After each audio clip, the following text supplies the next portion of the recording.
Tous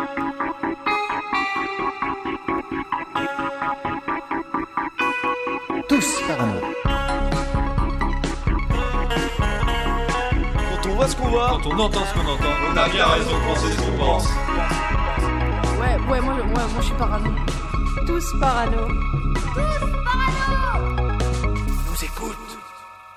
Bienvenue dans Tous Parano. Aujourd'hui, on vous parle du plus grand complot scientifique, la Terre est plate. Imaginez, contrairement à ce que nous avons tous appris, la Terre est plate. La réalité physique de notre monde telle que l'on a l'habitude de se la représenter n'est qu'un mensonge éhonté. Un mensonge qui fonde le plus incroyable des complots. L'idée de Terre plate peut paraître anachronique et pourtant, elle gagne en popularité dans toutes les sociétés modernes. Le doute se répand. Les données scientifiques internationales, les photos de la Terre que fournit la NASA depuis 60 ans, Le GPS, les satellites... toutes les expéditions à travers le globe ne seraient finalement que manipulation et propagande. Ah oui, tout ça est faux du coup, et tout ça est contrôlé par les élites. Pour nous cacher la vérité, et ils utilisent pour cela la plus puissante des armes, La science... le mouvement de la Terre plate. Alors pour Tous Parano, c'est l'occasion unique d'anticiper un futur où les connaissances scientifiques ne font plus autorité. Plat pays qui est le mien.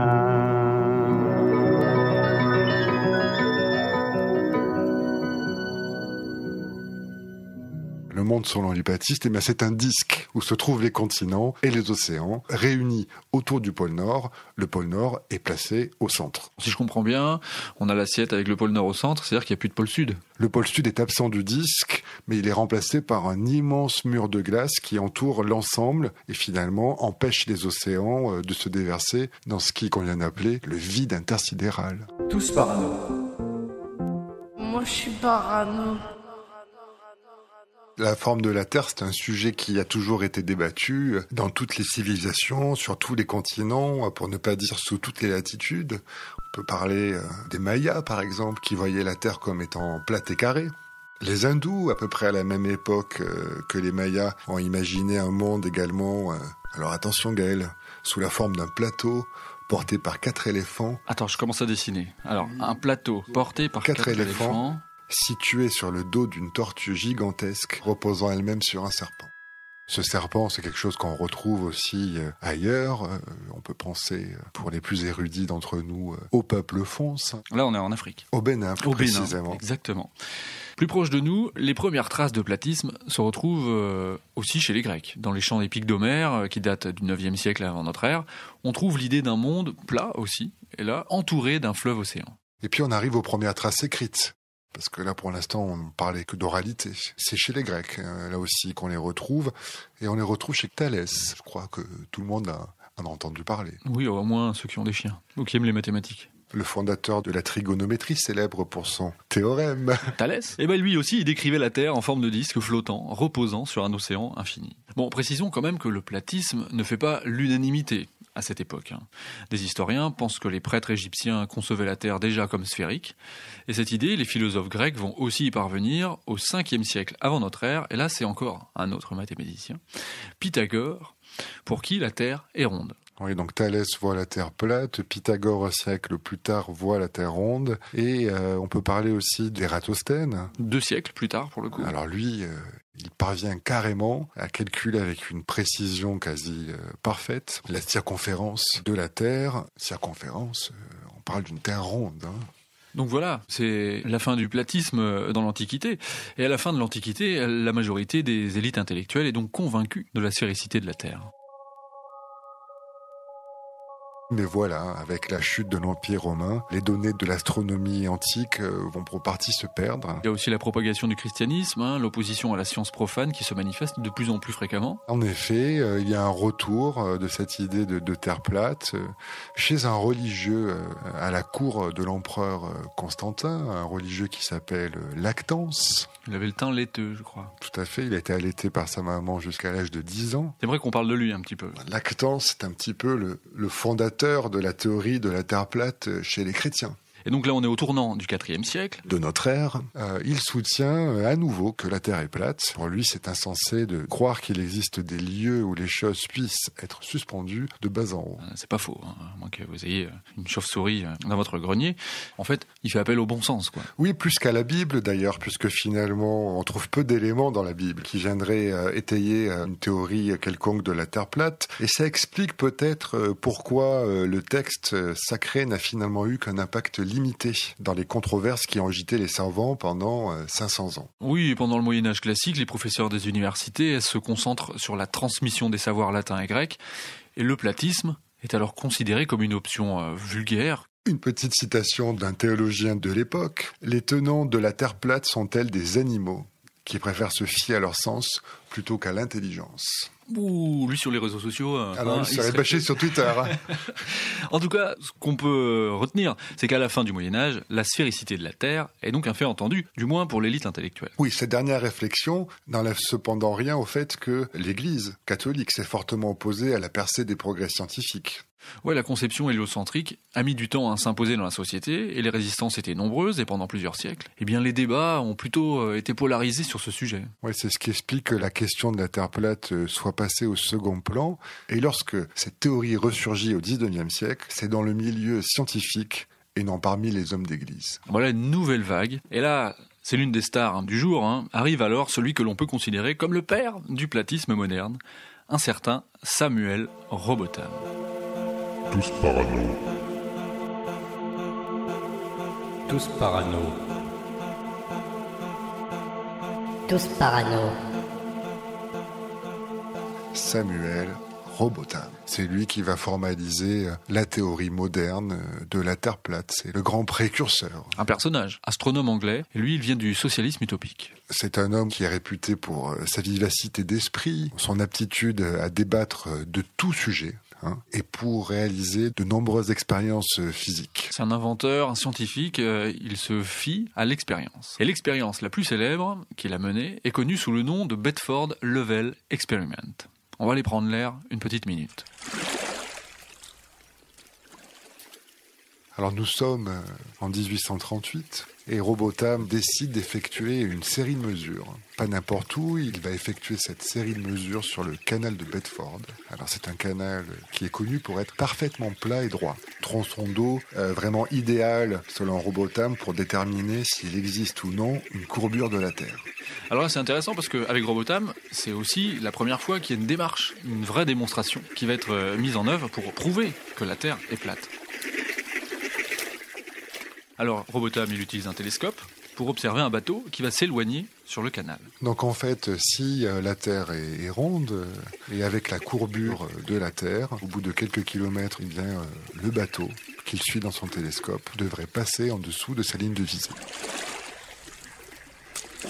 Et Robotham relate que le navire est resté entièrement dans sa vue pendant toute la durée de l'expérience. Oui, comme si la Terre était plate.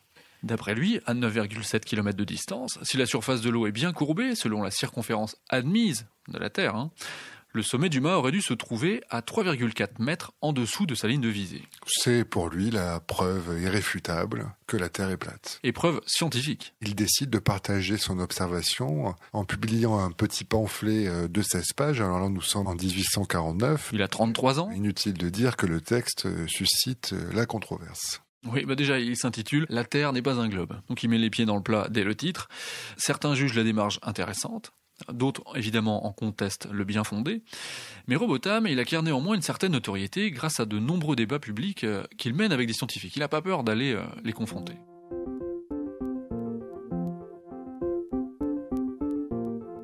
Il passe sa vie sur la route, va de conférence en conférence, fait des milliers de kilomètres pour propager la bonne parole. Et ça dure pendant toutes les années 50 et même jusqu'au début des années 60, où je crois nous arrivons au point culminant de sa carrière, lorsque Robotham souhaite apporter la preuve définitive de sa théorie.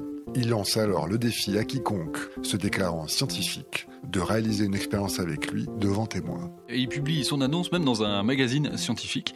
Ce magazine arrive entre les mains d'un astronome, Richard Proctor, connu pour être le premier à avoir cartographié la planète Mars. C'est pas rien. Ce n'est pas n'importe qui. Et donc Richard Proctor, qu'on peut imaginer en robe de chambre avec sa pipe et son chien. Tout à fait, ou son chat. Eh ben, il est dans son canapé et il lit l'annonce publiée par Robotham dans son magazine. En tirant sur sa pipe. Et en caressant son chien. Ou son chat. Eh ben, il relève le défi. Il écrit à Robotham et se dit « Ok, on se retrouve à Plymouth pour prouver par une nouvelle expérience scientifique que l'un a tort et que l'autre a raison. » Tous parano.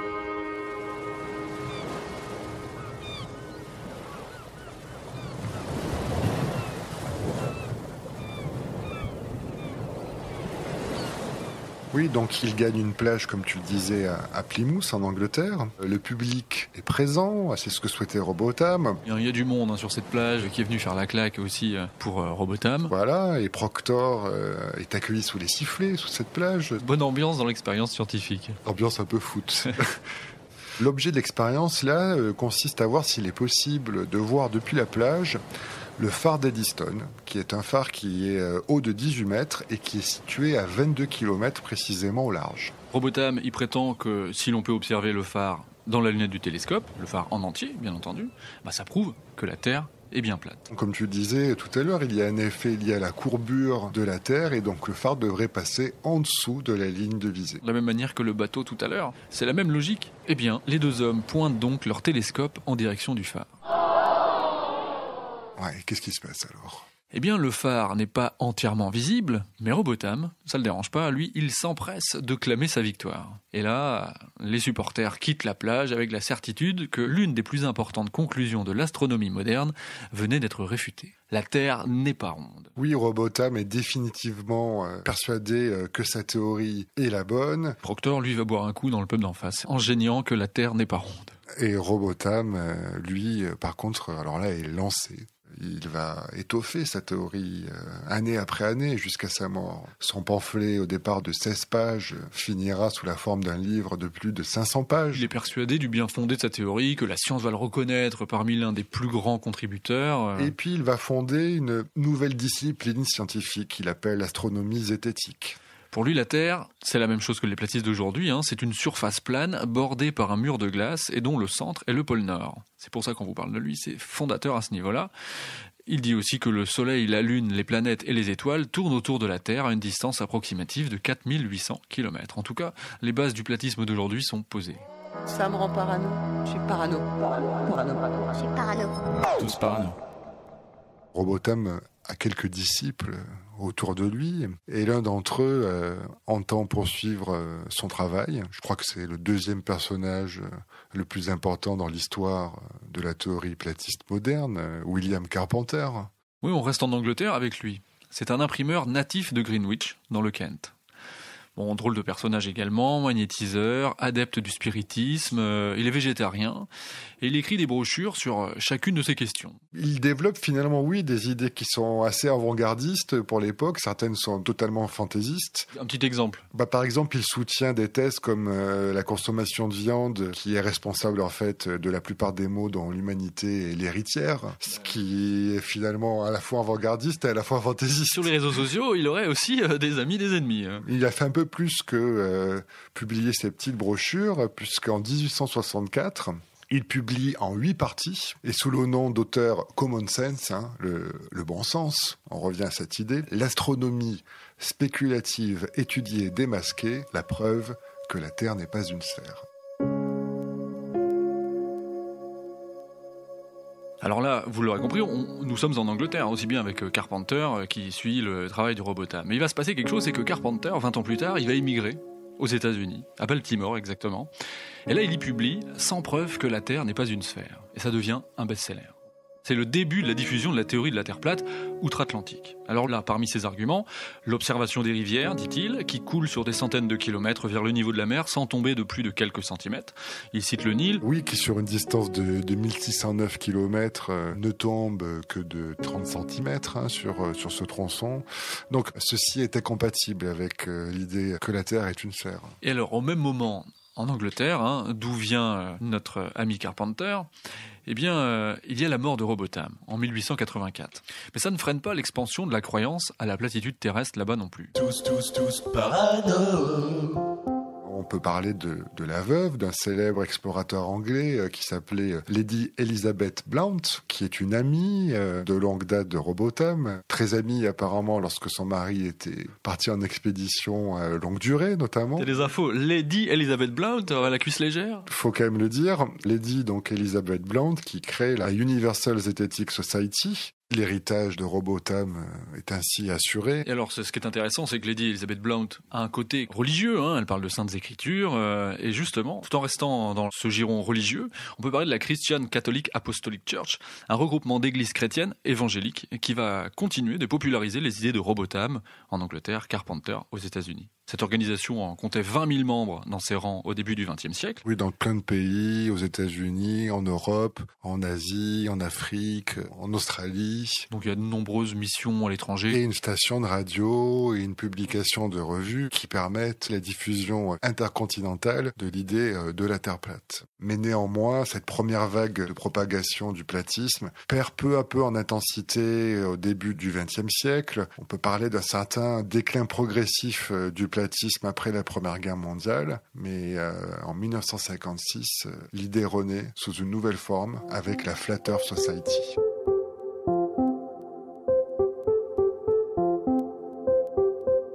Là, on va retourner en Angleterre, c'est assez étonnant, et toujours chez un inventeur passionné d'aéronautique et d'astronomie, qui va être à l'origine de ce renouveau de la théorie de la Terre plate.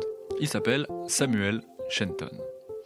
Alors en plus, l'idée de sa conversion à l'idée de la Terre plate est intéressante, et là ça commence dans les années 20, quand Shenton imagine utiliser un dirigeable de manière innovante. Oui, il a une idée d'une invention qui se sert un peu des caractéristiques physiques de la Terre. En effet, la Terre tourne sur elle-même vers l'ouest à un peu plus de 2000 km/h. Alors, ne serait-il pas possible de tirer un avantage de ce phénomène pour accomplir un voyage, passer d'un point A à un point B grâce à la vitesse de rotation de la Terre? Oui, alors il a cette idée, monter en dirigeable dans l'atmosphère, et puis quand il sera arrivé à une altitude suffisante, là, il ne bouge plus, il reste stationnaire, il laisse la Terre tourner en dessous de lui, et l'aéronef descendrait et profiterait de ce mouvement de rotation pour se déplacer. Sur une même longitude, bien sûr. C'est ça, entre ce point A et ce point B. On monte, on laisse la Terre tourner en dessous, on redescend, on s'est déplacé. C'est pas bête. Et il est un petit peu déçu du résultat.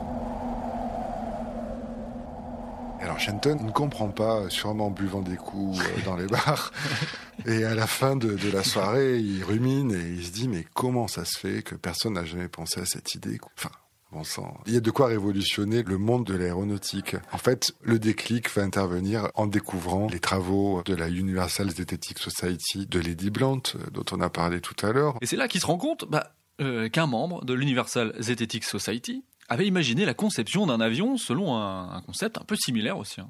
Et c'est là qu'il découvre l'astronomie zététique de Robotham et la théorie de la Terre plate. Alors il est instantanément conquis, une épiphanie, quoi. Il comprend pourquoi, malgré plusieurs tentatives, son invention n'a pas fonctionné. Ouais, c'est la justification de son échec. Et c'est pas la Terre qui ne tournait pas en dessous, c'est pas pour ça que ça n'a pas marché. C'est parce qu'elle ne tourne pas du tout. Exactement, la Terre est plate. Je crois que je suis parano. Il continue de poursuivre ses recherches donc avec un autre paradigme en tête. Il noue de nombreux contacts et il va créer une nouvelle société dédiée au platisme qui s'appelle donc la Flat Earth Society, comme je l'ai dit tout à l'heure en 1956.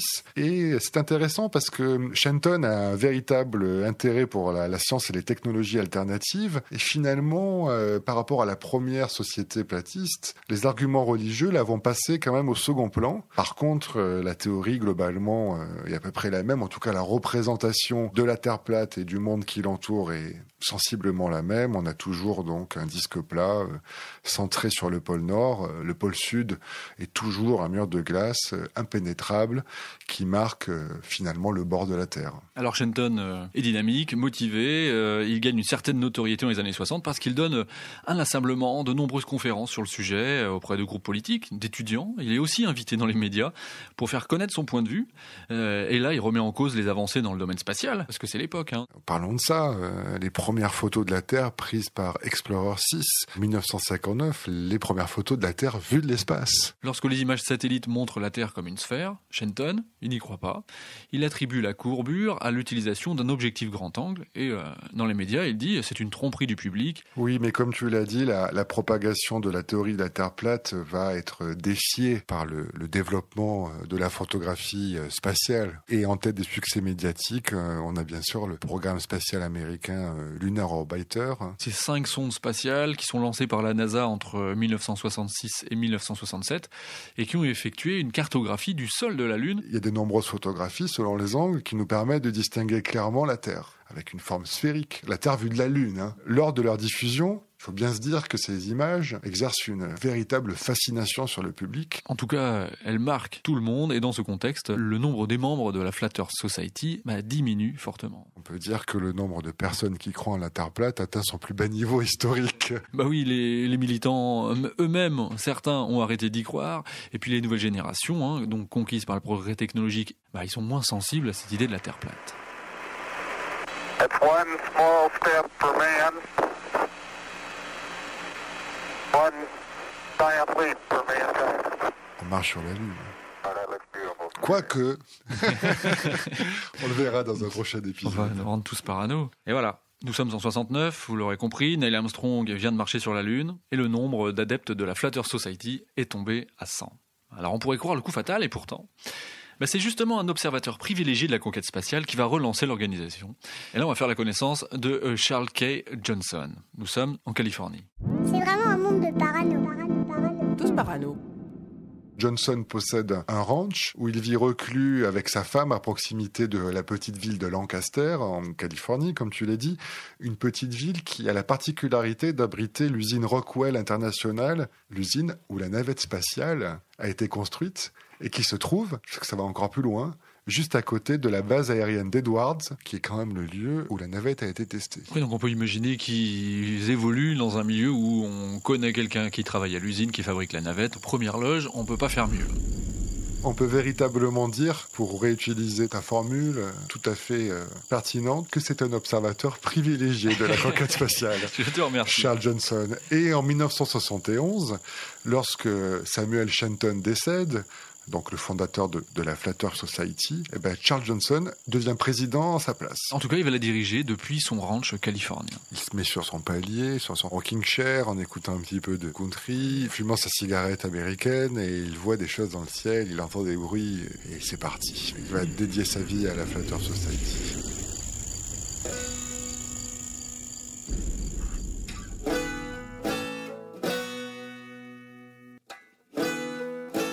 Et puis là, il va y avoir un retour du religieux quand même. C'est un fervent croyant, Johnson. Il croit que le but principal du programme spatial est de soutenir le mythe que la Terre est un globe. Il fait le lien entre ce qui se passe autour de lui et ses idées. Il partage la même vision du monde plat que ses prédécesseurs, mais c'est vrai que c'est un retour vers le religieux. D'ailleurs, Johnson, il parle de Jésus en disant que Jésus est bien monté au ciel. Il en fait un argument, je veux dire le fait qu'il est monté au ciel. Mais outre la Bible, c'est le bon sens qui permet d'identifier le mythe du globe. Il ajoute « Partout où l'on trouve des gens avec un grand réservoir de bon sens », toujours ce bon sens, ils ne croient pas à des choses idiotes comme la Terre qui tourne autour du Soleil. Raisonnable, les gens intelligents ont toujours reconnu que la Terre est plate. Quoi qu'on puisse dire de la pensée de Charles Johnson, on est obligé de constater que sous sa direction, la Flat Earth Society atteint 3500 membres. Un record. Un record. Et une partie de la cotisation annuelle de $10 permet de créer un magazine. On peut s'abonner par exemple au Flat Earth News, un tabloïd trimestriel en 4 pages où on apprend des choses intéressantes. C'est l'organe de résistance des platistes, l'unique organe pendant quelques années. Qu'est-ce qu'on y découvre effectivement ? Par exemple, que Moïse était le premier platiste. Toujours cette culture religieuse. Car, tiens-toi bien, la Flat Earth Society n'aurait pas été fondée en 1956 comme nous l'avons vu, mais en fait en 1492. Avant notre ère. Donc en moins 1492. Oui, lorsque Moïse a transmis au peuple hébreu les 10 commandements au mont Sinaï. Tu parles de 1492, mais il y a une chose amusante, c'est qu'il y a un autre platiste célèbre, selon le Flat Earth News, c'est Christophe Colomb, qui découvre l'Amérique donc en 1492. Un navigateur platiste, ça c'est pas mal. Et ce n'est pas pour rien qu'il a découvert le nouveau continent, c'est justement en appliquant à la lettre cette théorie. On peut citer aussi George Washington, finalement le fondateur des États-Unis, qui aurait rompu avec l'Église d'Angleterre uniquement pour une raison, parce que l'Angleterre enseignait au monde que la Terre était une sphère. Charles Johnson donc fait tourner son magazine depuis son ranch avec sa femme et pendant 3 décennies, il reçoit des milliers de lettres de partout dans le monde. Inde, Iran, Arabie Saoudite, bref. Des endroits effectivement qui ne sont pas dans l'orbite d'influence habituelle des États-Unis. Et avec sa femme, il s'efforce de répondre à un travail titanesque. Mais ce travail va permettre de constituer de monumentales archives en fait au sein du ranch. Pour le mouvement platiste, à un moment, il y a un endroit comme ça où se concentre toute la littérature sur le sujet. C'est leur bibliothèque d'Alexandrie. Exactement, et ça dure malheureusement pour eux qu'un temps, parce qu'en 1995... Comme la bibliothèque d'Alexandrie. Ah, qui a balancé sa clope n'importe où.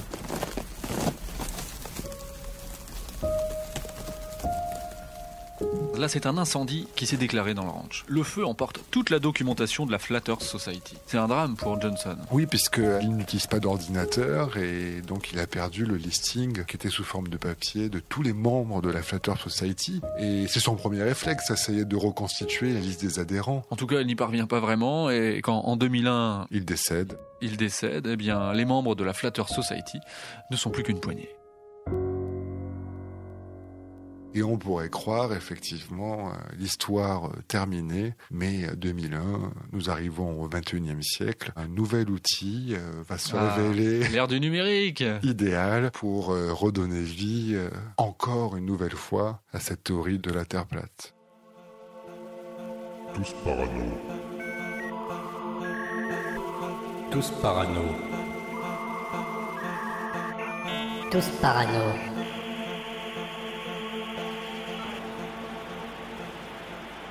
Oui, vous l'avez compris, nous sommes sur Internet. Là, c'est un Américain qui crée un forum de discussion en ligne sur le platisme. Et là, il y a des milliers d'internautes qui s'y ruent pour échanger sur le sujet. Et la popularité de ce forum est telle, que ça décide la relance officielle de la Flatters Society.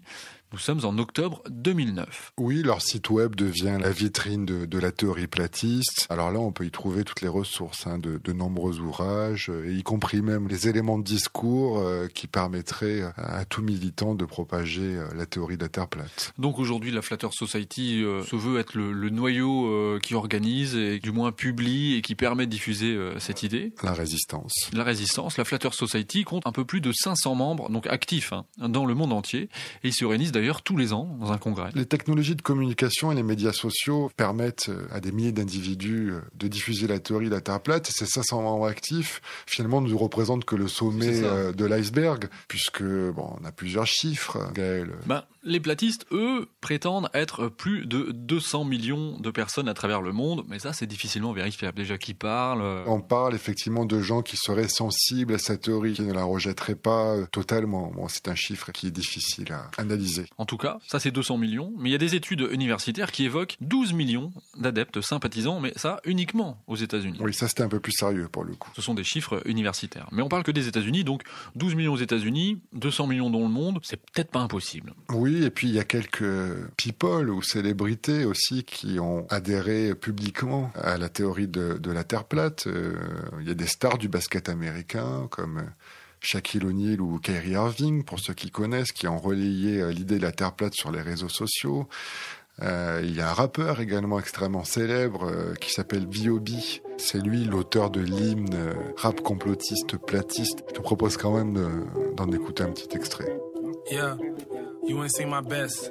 Checkmate, in a game of chess. Globalists see me as a threat. Free thinking, got the world at my neck, huh? Use your common sense. Why is NASA part Department of Defense? They divided up the seas into 33 degrees, feeding kids masonry. Bro, be careful what you read. Flatline, flatline. There's no superior bloodline. Flatline, flatline. You got me once, but that died. Hey. Pas mal, dis donc, ça l'inspire. Et ce qui est intéressant aussi, c'est de voir qu'il a lancé une campagne de crowdfunding pour financer l'envoi d'un satellite dans l'espace qui prendrait ses propres photos de la Terre. Toujours cet esprit d'expérience un peu. Comme depuis le début de l'histoire de la Terre plate, des gens mettent à l'épreuve les théories scientifiques. Pour montrer de la platitude de l'horizon, ils sont des milliers à profiter de leur voyage en avion pour prendre la Terre en photo à travers le hublot. C'est vrai, c'est pas facile de s'imaginer une Terre ronde quand on est dans l'avion. Ils partagent une expérience que, non pas tout le monde a fait, mais tous les gens qui ont pris un avion. Et c'est là où c'est fort. C'est cet appel au bon sens, encore une fois. Et d'autres qui veulent avoir aussi une démarche de démonstration, ils accrochent des petites caméras à des ballons et les envoient dans les cieux. Ouais, ceux-là vont un peu plus loin, effectivement. Mais il y en a beaucoup, sur le web, on trouve des heures d'images de la stratosphère réalisées par des vidéastes amateurs, platistes. Il faut se donner les moyens de prouver ses intuitions. Pour prouver qu'il y aurait quelque chose qu'on nous cache, un complot, quoi. Tous parano. Tous parano. Tous parano. Tous parano. Les vedettes du platisme sur les réseaux sociaux, ils compteraient environ 700 000 abonnés, peut-être un petit peu moins de 100 millions de vues. Ça montre quand même qu'il y a effectivement un écho de la théorie de la Terre plate. On est loin des 3500 membres de la Flat Earth Society au plus haut niveau historique. Et même à l'université, on peut trouver des partisans de la Terre plate. Ça, c'est un peu plus étonnant. C'est étonnant et c'est nouveau aussi. Là, on est en 2017. Un doctorant tunisien qui a soumis une thèse déclarant que la Terre est plate, immobile et qu'elle a été formée il y a seulement 13 500 ans et qu'elle est le centre de l'univers. Alors évidemment, ça a sidéré le monde scientifique et éducatif. Oui, finalement, un étudiant en astrophysique qui rejette Copernic, Kepler, Newton, Einstein, Hubble, voilà, tout en entièrement se positionner du côté de la science, ça a tendance à prouver que le platisme, petit à petit, gagne tous les milieux.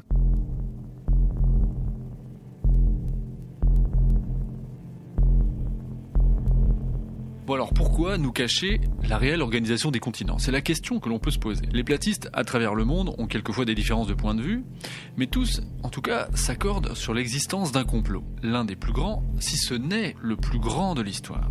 Alors à qui profite le crime? Selon les platistes, ce sont les agences spatiales du monde entier qui se seraient mis d'accord pour nous mentir. Alors à l'origine, on a l'URSS et les États-Unis, les deux superpuissances de la guerre froide, se seraient entendues et auraient falsifié les résultats de leurs explorations. Avec la conquête spatiale, ils ont bien vu, effectivement, la Terre vue d'en haut.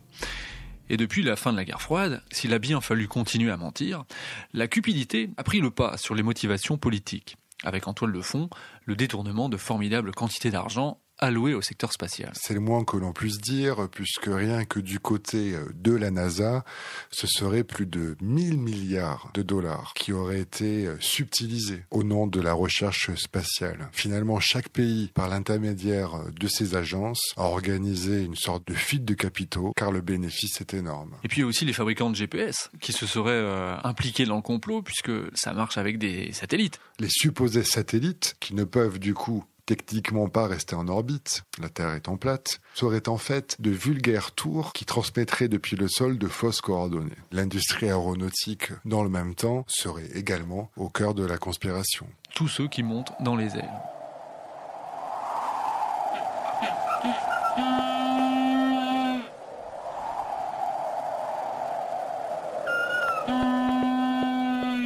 Et nous voilà en Antarctique, Geoffroy. Selon les platistes, rappelez-vous, ça représente la bordure de la Terre qui apparaît comme la clé du mensonge ici. Selon eux, cette ceinture de murs de glace est très bien gardée pour pas que justement on découvre la vérité. L'Antarctique est en fait protégée par des dizaines de bâtiments de guerre que des milliers de soldats qui viennent de différents pays détruisent et tuent tous ceux qui osent s'approcher. Il y a même une théorie qui raconte que le Titanic n'a pas été coulé à cause d'un iceberg, mais bien parce qu'il s'approchait trop du bord de la Terre. Il n'y a donc pas de personnes ayant survécu à l'observation de ce mur de glace. Donc impossible de montrer que la Terre est plate en allant sur le mur de glace, impossible de le montrer en allant dans les airs. C'est pour ça que cette vérité n'est pas connue.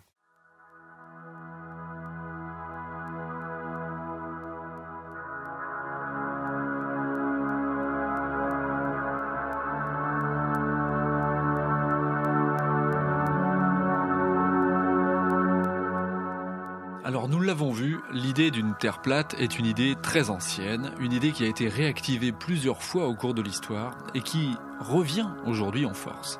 Alors comment on peut expliquer cet engouement actuel? Pour le dire simplement, nous vivons dans une époque qui connaît des bouleversements technologiques et des avancées scientifiques fondamentales, mais pourtant, les connaissances en sciences ont tendance à régresser. Les partisans de la Terre plate, vous l'avez compris depuis le début, proposent de commencer par faire confiance à nos yeux et à notre instinct. Et cette invocation permanente du bon sens, chez les platistes, concourt à une défiance totale envers la science, dont les enseignements contredisent l'intuition. Oui, on assiste à un relativisme vis-à-vis de la parole scientifique sans précédent.